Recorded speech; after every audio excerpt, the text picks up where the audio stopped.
Jo, jeg vil gerne præsentere mig. Jeg er tidligere rød lejesvend, nu pladderhumanist, men jeg har jo altid ment, at pladderhumanisme var bedre end slet ingen humanisme. Jeg mener også, at lommefilosofi er bedre end slet ingen filosofi. Ja, salonkommunisme er bedre end slet ingen salonger. Så. Men det kan jo være svært i et land, som jo har indskrænket monarki. Og jeg mener, at de sidste år er vi jo blevet regeret af et på alle måder simpelt flertal.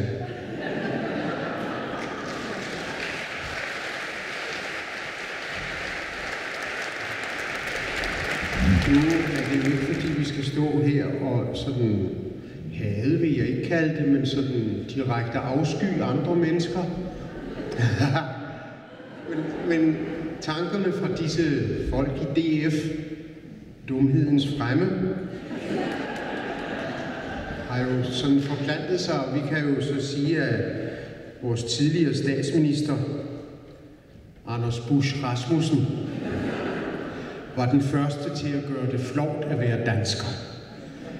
Det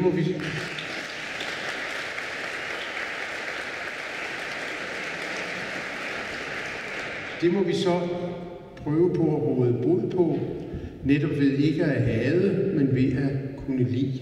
Og det vil vi gøre med nogle digte, som Duna Gerli vil starte med at fremsige. Og hun er sikkert på vej.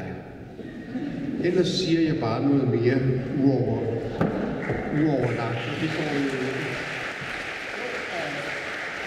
Jeg lod dig slippe gennem mine fingre nu i morges.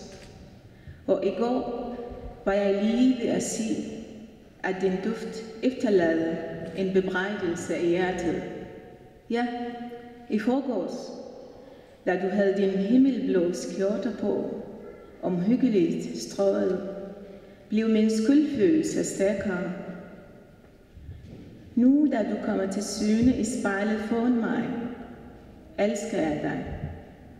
Og er lige ved at sige det, men du er fordybet i at stramme din slips, og min hånd rækker ufrivilligt op for at føle på min hals.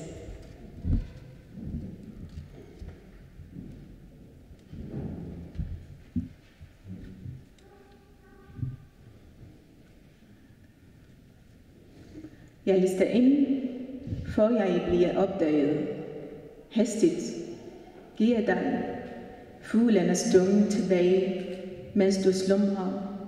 Jeg fejrer bogstaverne ind under sengen, åbner vinduet, vifter med hænderne for at smule sorgen ud og opløser de illusioner, jeg har blæst ud i værelset og går igen.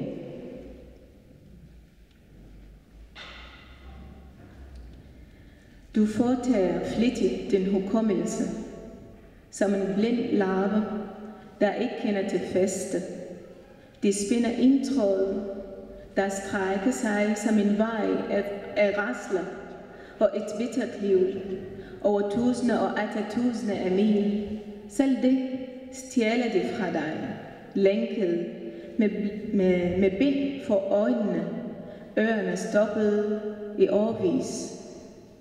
En hukommelse, hvis farver bleges. Den koges, sminkes, sys efter mål og sælges.